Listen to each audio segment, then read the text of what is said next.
What is the difference between a sunspot and freckles? What causes it? How do you treat it? And what are the best ingredients for it? So, the difference between freckles and sunspots is freckles is gene related and you're pretty much born with it, and you tend to have freckles even as a young child.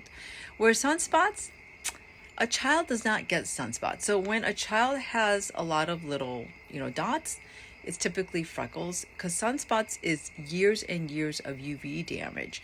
They both look very similar, but the difference between freckles and sunspots is that freckles will be like evenly dispersed, typically around your face and even on your body, where sunspots will be, randomly on your face or randomly on your skin, and they seem darker. And if you're not actively treating it, they actually just get darker and darker, whether it's in the summer or winter months. Where freckles, they tend to fade more in the winter months and get darker in the summer. Now, sometimes I have friends who have both.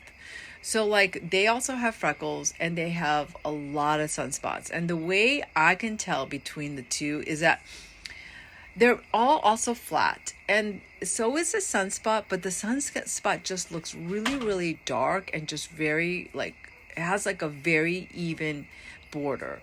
And that is how I know the difference. So both freckles and sunspots, they both sit at the first layer of your skin. That is the epidermis. So technically you can get them lasered off.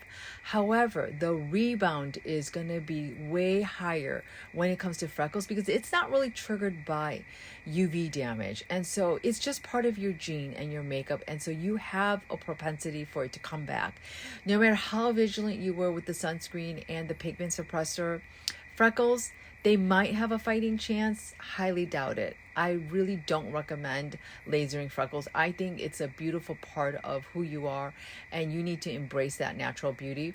Where sunspots, you might have a fighting chance of it not coming back, although it does have a really sharp memory. Be very vigilant about using tinted sunscreen, as well as using some type of tyrosine inhibitor. And we can talk about that later, but that's the big difference between those two. Watch my next series. Follow me if you haven't, poetryofskin.com.